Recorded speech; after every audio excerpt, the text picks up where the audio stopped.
Сәлеметсіздер ме, құрметті көрермен, сіздермен бірге Камшат. Мен айтылмайтын әңгіме каналыма қош келдіңіздер, және де бұл жаңа авторлық әңгіме. Әже, сіз түсінбейсіз.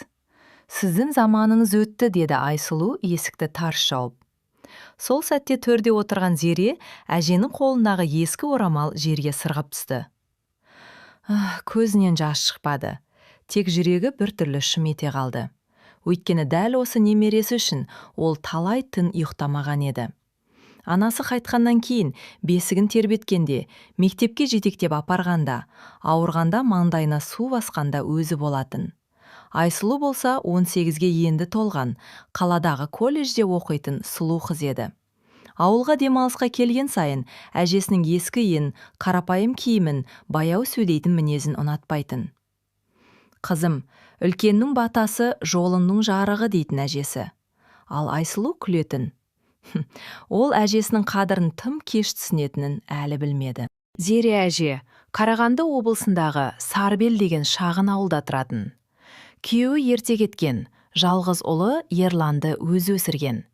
Ерлан кейін қалаға жұмысқа кетіп, сол жақта отбасын құрды. Бірақ келіні ауыр науқастан көз жұмғанда, кішкентай Айсұлу әжесінің қолына келді. Зере әже немересін өз қызындай бақты. Таң атпай тұрып сиыр сауып, құрт жайып, сүт сатып, Айсұлудың киімін, оқу құралын түгендейтін. Қыстың аязында мектепке жаяу апарып, өзі сыртта күтіп тұратын кездер де болды. Айсұлу кішкентайында әжесінің етегіне жабысып жүретін. Әже, мен сізді ешқашан тастамаймын дейтін. Зере әже сол сөзге сенетін. Бірақ жылдар өте қыз өзгерді. Қала көрді, жаңа достар тапты, қымбат телефон ұстады. Ал әжесі оған бұрынғыдай жақын көрінбей қалды. Айсұлу ауылға келген күні әжесі бауырсақ пісіріп, қымыз дайындап, перезеге қайта-қайта қараған. Немересінің автобусын күткен сайын жүрегі баладай алып ұшатын. Қызым арықтап кеткен жоқ па екен, тамағын ішіп жүрме екен, деп уайымдайтын. Айсұлу кіргенде әжесі қуанып орнынан тұра берді. Құлыным, келдің бе, деді құшағын ашып. Бірақ қыз әжесін құшақтамады. Телефонын ұстап, үйдің ішін шолып шықты. Әже, үйіңіз әлі сол күй екен ғой, ескі иіс шығып тұр, деді қабағын тиіп. Зере әже сасып қалды. Қазір терезені ашайын, қызым, саған бауырсақ пісірдім. Мен майлы тамақ жемеймін, қалада ондайды ешкім жемейді, деді Айсұлу. Әженің қуанышы бір сәтте су сепкендей басылды. Кешке көрші Күләш апа кіріп келді. Ой, Айсұлу келіпті ғой, бой жеткен болып кетіпті, деп сүйсінді. Зере әже мақтанып, колледжде оқып жүр, қаланың қызы болды, деді. Айсұлу телефоннан бас көтермей отырды. Күләш апа, қызым, әжеңді ренжітпе, бұл кісі сен үшін бар өмірін берді, деді жай ғана. Айсұлу жақтырмай қарады. Барлығын солай айтасыздар. Мен ешкіммен сұраған жоқпын ғой. Үй ішін ауыр үнсіздік басты. Күләш апа әженің жүзіне қарады. Зере әже күлімсіреген болды, бірақ көзі мұңайып тұрды. Жас қой, түсінер, деді әже ақырын. Сол түні Айсұлу қаладағы құрбыларына хабарласып, мен мұнда ұзақ қала алмаймын, ауыл адамдар бәрі ақыл айта береді, деп шағымданды. Ертеңіне әжесі Айсұлуға сандықтың ішінен әдемі ақ орамал шығарды. Қызым, бұл сенің анаңның орамалы еді. Бір күні саған берем деп сақтап жүредім, деді. Айсұлу орамалға салқын қарады. Әже, мен мұндайды тақпаймын. Қазір сән басқа. Бұл жай орамал емес, қарағым. Анаңның иісі қалғандай көрінетін. Әже, өтінемін. Тағы да өткенді бастамаңызшы, деді Айсұлу. Зере әженің қолы дір етті. Ол орамалды қайта бүктеп, сандыққа салды. Жарайды, қызым, қаласаң кейін аларсың. Айсұлу сол кезде әжесінің жүрегін ауыртқанын түсінбеді. Ол үшін орамал жай ескі зат еді. Ал әже үшін ол келіннен қалған жалғыз аманат болатын. Сол аманат кейін Айсұлудың тағдырын өзгертетін еді. Айсұлу қалаға қайтатын күнін асыға күтті. Әжесі болса әр күнін немересімен көбірек өткізуге тырысты. Бір күні таңертең. Қызым, бірге шай ішейік, Саған айтатын бір әңгімем бар, деді. Әже, менің уақытым жоқ, онлайн сабағым бар, деді Айсұлу. Шын мәнінде ол құрбылармен сөйлесіп отырған. Әже үнсіз қалды.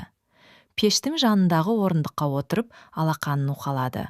Соңғы кезде кеудесі жиі қысылатын, бірақ немересін уайымдатқысы келмеді. Түске қарай ауылға Ерлан келді. Ол қызын көріп қуанды. Әжене көмектесіп жүрсің бе? Деп сұрады. Айсұлу иығын көтерді. Әке, мен мұнда қызметші емеспін ғой. Ерлан қатты ренжіді. Сен әжеңнің кім екенін ұмытпа, қызым. Айсұлу жауап бермей бөлмесіне кіріп кетті. Сол кеште Ерлан қызына анасы туралы айтты. Сен кішкентай кезде анаң соңғы деміне дейін сен ойлады. Қызымды анамдай болып, Зере апа бағып берсе екен, деді. Айсұлу үнсіз тыңдады, бірақ жүрегі жұмсармады. Әке, мен мұның бәрін білемін, бірақ менің де өз өмірім бар. Өз өмірім болсын, бірақ сені адам қылған жанды менсінбеу үлкен қателік, деді әкесі. Айсұлу көзін төңкерді.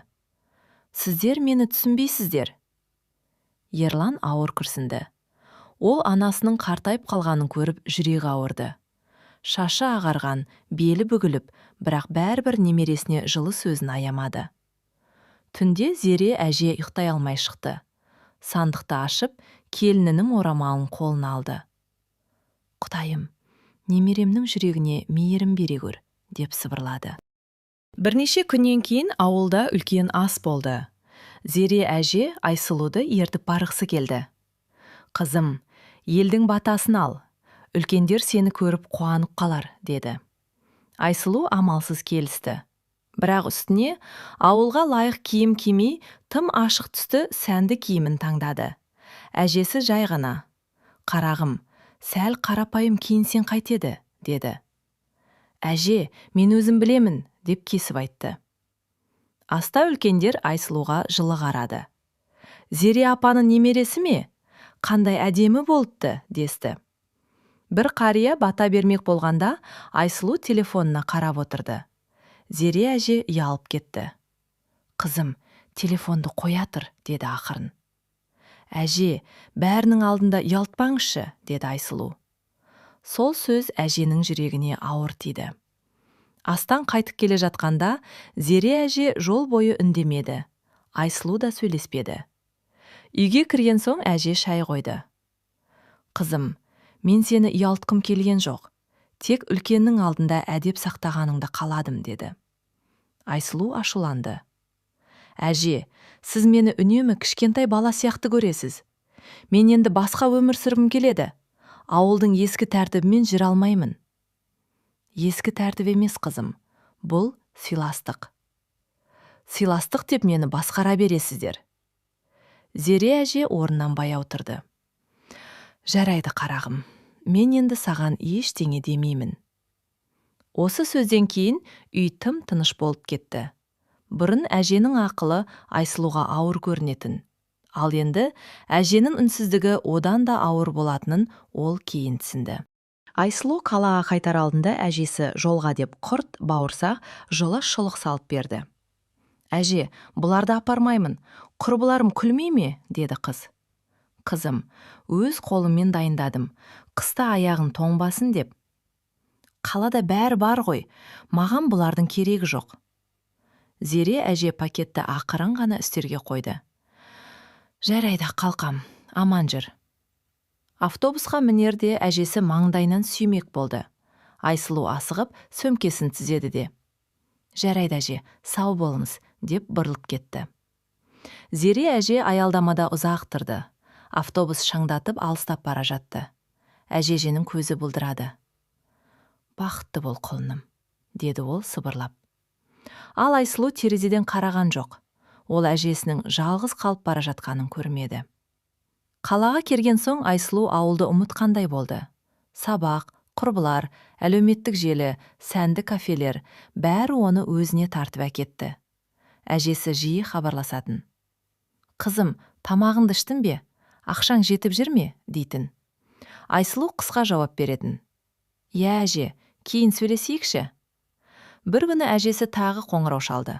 Айсұлу құрбылармен отыр еді. Телефон экранында әже деген жазу шыққанда ол ұялып кетті. «Кім звондап жатыр?» деді құрбысы. «Ешкім», деді Айсұлу дауысты өшіріп. Сол кеште Зере әже қайта-қайта қоңырау шалды. Айсұлу алмады. Ал ауылда әже пештің жанында отырып, телефонға қарап күтіп отырды. «Бәлкім сабағы бар шығар», деп өзін жұбатты. Бірақ жүрегі бір жамандықты сезгендей мазасыз еді. Қыстың ортасы еді. Қалада қар қалың жауып, жолдар тайғақ болды. Айсұлу сабақтан кеш шығып аялдамаға асықты. Телефонның қуаты таусылуға жақын. Ақшасын да байқамай құрбысына беріп қойған. Автобус келмеді. Суық сүйектен өтті. Сол кезде ол әжесі берген жылы шұлықты есіне алды. Бірақ оны ауылда қалдырған еді. Аяғы томып, көзіне жас келді. Бір кезде қалтасынан кішкентай қағаз шықты. Әжесі салып жіберген екен. «Қызым, қиналсаң мені ұмытпа. Әжең әрқашан сені күтеді». Айсұлу қағазды оқып тұрып жүрегі шым етті. Бірақ менмендігі жібермеді. «Жоқ, мен өзім шешемін» деді. Сол түні ол жатақханаға әрең жетті, ауырып қалды. Бірақ әжесіне айтпады. Айсұлу 3 күн қызумен жатты. Құрбылары алғашқы күні ғана келіп, кейін өз жұмыстарымен кетті. Әкесі жұмыста, қала сыртында жүреді. Дәрі алуға да шамасы келмеді. 4-ші күні есігі қағылды. Ашса, алдында Зере әже тұр. Қолында дорба, беті суықтан қызарып кеткен. «Әже, сіз қалай келдіңіз?» деді Айсұлу таңғалып. «Даусынан ауырғаныңды сездім, қызым. Жүрегім тыныштық бермеді», деді әже. Айсұлу ұялып кетті. Ол әжесіне ауырғанын айтпаған еді, бірақ әже бәрібір сезген. Зере әже сорпа пісірді, маңдайына су басты, бөлмесін жинады. Түн бойы ұйықтамай қасында отырды. Айсұлу көзін ашқанда әжесінің бүгіліп отырғанын көрді. Бір сәт жүрегі жұмсарғандай болды. Бірақ ертеңіне достары келгенде бәрі қайта өзгерді. Құрбылары кіріп келгенде бөлмеде әженің дорбасы, құрт, бауырсақ, ескі шәлі жатқан. Бір құрбысы күліп: «Айсұлу, сенің әжең ауылдан базар әкет тастаған ба?» деді. Айсұлу ұялып кетті. «Я, өзі ғой, артық уайымдай береді», деді салқын үнмен.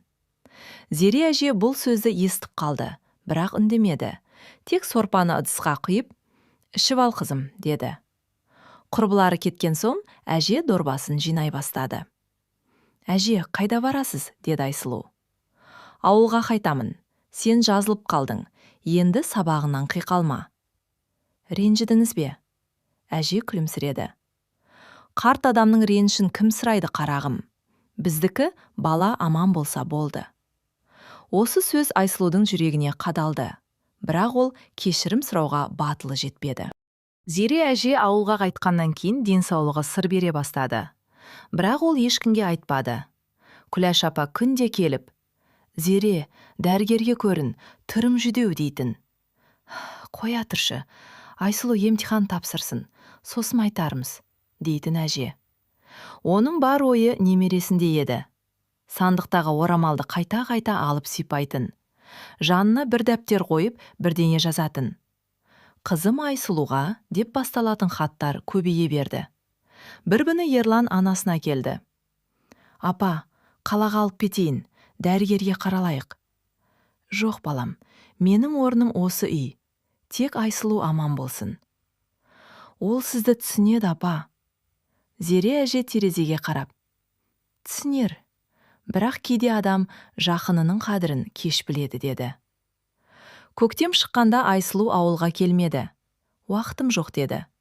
Жазда да келмеді. «Практикадамын», деді. Әжесі әр сылтауға сенгендей болды. Ауылдағылар: «Немерең келмей кетті ғой», десе, Зере әже оны ақтап алатын. «Қалада оқуы қиын, жас қой, ертең өзі келеді». Бір күні әже ауладағы ескі алма ағашының түбіне отырды. Осы ағаштың астында кішкентай Айсұлу ойнайтын. «Әже, мен үлкен болғанда сізге үлкен үй алып беремін» дейтін. Зере әже сол сөзді еске алып жымиып қойды. Бірақ көзіне жас домалап түсті. Сол түні ол Айсұлуға хабарлама жазды. «Қызым, Даусыңды естісем деп едім. Айсұлу хабарламаны көрді, бірақ жауап жазбады. Кейін деді. Ал кейбір кейіндер өмірде тым кеш болады.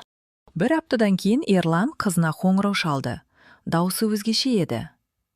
Айсұлу, ауылға келуің керек. Әке, не болды? Әжең ауырып қалды. Қатты емес, бірақ сені көргісі келеді. Айсұлу сәл үнсіз қалды. Сол күні қалада маңызы кеш болатын, құрбылар шақырып қойған. Әке, ертең келсем бола ма? Ерлан ауыр күрсінді. Қызым, кейбір адамдар ертеңді күтпеуі мүмкін. Бұл сөз Айсұлуды шошытты. Бірақ ол бәрібір кешке барды. Өзін ертең ерте шығамын деп жұбатты. Кеште музыка ойнап тұрды, бірақ Айсұлудың құлағына әжесінің даусы естілгендей болды. Қиналсаң, мені ұмытпа. Түн ортасында ол үйге қайтып сөмкесін жинады. Таң атқанда ауылға жолға шықты. Жол бойы жүрегі белгісіз қорқыныштан қысылды. Айсұлу ауылға жеткенде үйдің алдында адамдар көп емес, бірақ бәрінің жүзі салмақты еді. Ол ішке жүгіріп кірді. Зере әже төсекте жатыр екен. Жүзі шашаңқы, бірақ көзі немересін көргенде нұрланып кетті. Келдім бе құлыным, деді әлсіз дауыспен. Айсұлу тізерлеп қасына отырды. Әже, кешіріңіз, мен ертерек келуім керек еді. Әже оның қолын ұстады. Мен сені кінәламаймын, қарағым. Жастықта адам көп нәрсені түсіне бермейді. Әже, мен сізді ренжіттім. Реніш емес, қызым. Менің жүрегімде саған тек мейірім бар. Зере әже Ерланға сандықты ашуды ишара етті. Ішінен ақ орамал мен қалың дәптер шықты. Мұны Айсұлуға беріңдер. Бірақ мен айтқаннан кейін оқысын, деді әже. Зере әже немересіне ұзақ қарады. Айсұлу, сен мені ескі адам деп ойладың. Бірақ әр әженің жүрегінде бір тарих бар. Менің де саған айтпаған сырым бар. Айсұлу демін ішіне тартты. Сенің анаң өмірден кетер алдында маған бір аманат қалдырды. Қызым мені ұмытпасын. Бірақ оған мұң емес, мейірім беріңіз деді. Мен саған анаңды жылап емес, жылы естелікпен айтқым келді. Әже ақ орамалды қолына алды. Бұл орамалды анаң сені алғаш құшағына алған күні таққан. Мен оны сақтадым. Бір күні немерем жүрегімен түсінер деп күттім. Айсұлудың көзінен жас ақты. Әже, мен неге сонша қатал болдым? Зере әже оның маңдайынан сипады. Қатал болған жоқсың. Тек жүрегіңнің есігін уақытша жауып алдың. Сол түні Айсұлу әжесінің қасында отырды. Ұйықтамады. Әженің қолын ұстап, балалық шағын есіне алды. Әжесі шашын өріп бергені, мектепке апарғаны, ауырғанда жанында отырғаны, бәрі көз алдынан өтті. Әже, мен сізді қалаға алып кетемін, дәрігерге көрсетеміз, бәрі жақсы болады, деді. Зере әже жай ғана күлді. Қызым, адамның ең үлкен емі жақынының жылы сөзі.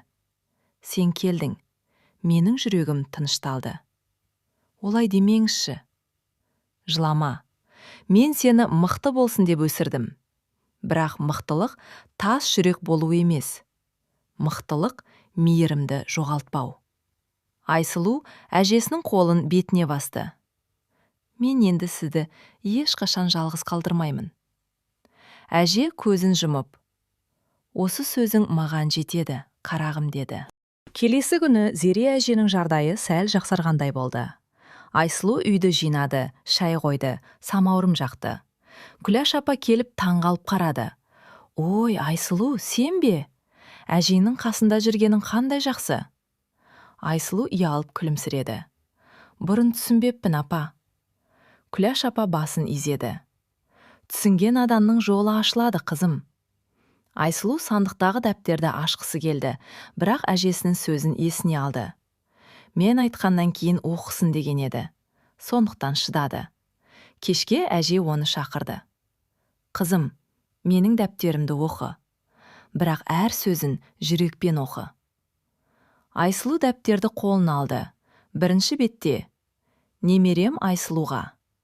Егер бір күні менің үнсіздігімді түсінгің келсе, осыны оқы, деп жазылған еді. Дәптердің әр беті Айсұлудың өмірі екен. Бүгін Айсұлу бірінші рет жүрді. Бүгін мектепке барды. Бүгін анасы туралы сұрады, жүрегім ауырды. Әже оның әр қуанышын, әр сөзін жазып отырған. Бір бетте былай депті: Айсұлу бүгін маған үлкен үй алып беремін деді. Маған үлкен үй керек емес, маған оның мейірімді жүрегі керек. Айсұлу жылап жіберді. Ол өзінің қаншалықты көп махаббат көргенін енді ғана түсінді. Келесі бетте: қызым мені менсінбей сөйлесе де, мен оған ренжімеймін. Себебі мен де жас болғанмын. Тек ол бір күні жалғыздықтың не екенін түсінбей тұрып, жақынын бағаласа екен. Айсұлу дәптерді кеудесіне қысты. Әже, мен сіздің махаббатыңызға лайық болмадым, деді. Зере әже әлсіз дауыспен: лайықсың, қызым. Енді тек өзгере біл. Айсұлу ауылда қалды. Колледжіне хабарласып бірнеше күн сұранды.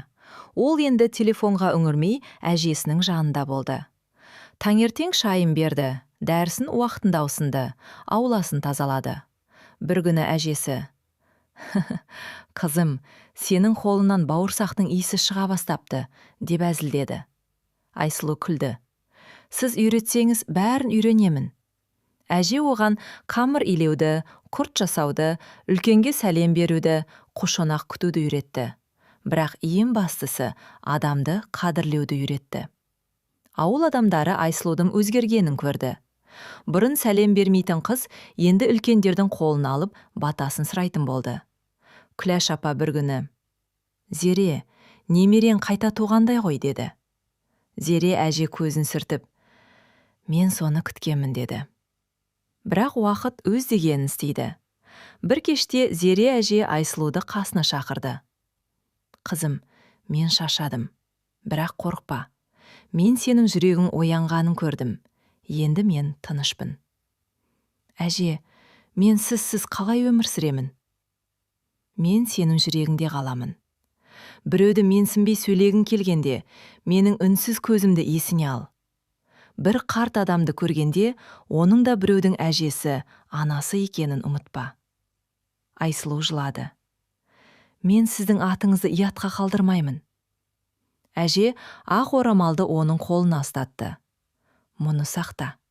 Бұл сенің анаңның аманаты, менің батам. Сол түні Айсұлу әжесінің қасында отырып ұзақ дұға тіледі. Таңға жақын үй іші ерекше тыныштыққа бөленді. Зере әжені мейірімге толы жүзі нұрланып тұрғандай еді. Арада бір жыл өтті. Айсұлу қалада оқуын жалғастырды, бірақ бұрынғыдай емес еді. Демалыс сайын ауылға барып әжесінің үйін қарап, ауласындағы алма ағашын суаратын. Сандықтағы дәптер мен ақ орамалды ең қымбат мұрадай сақтады. Ол қарттар үйіне барып, жалғыз қалған әжелерге көмектесетін болды. Әр әженің көзінен Зере әжесінің мейірімін көретін. Бір күні колледжде ұстазы: Айсұлу, сен неге әлеуметтік қызмет саласын таңдадың, деп сұрады.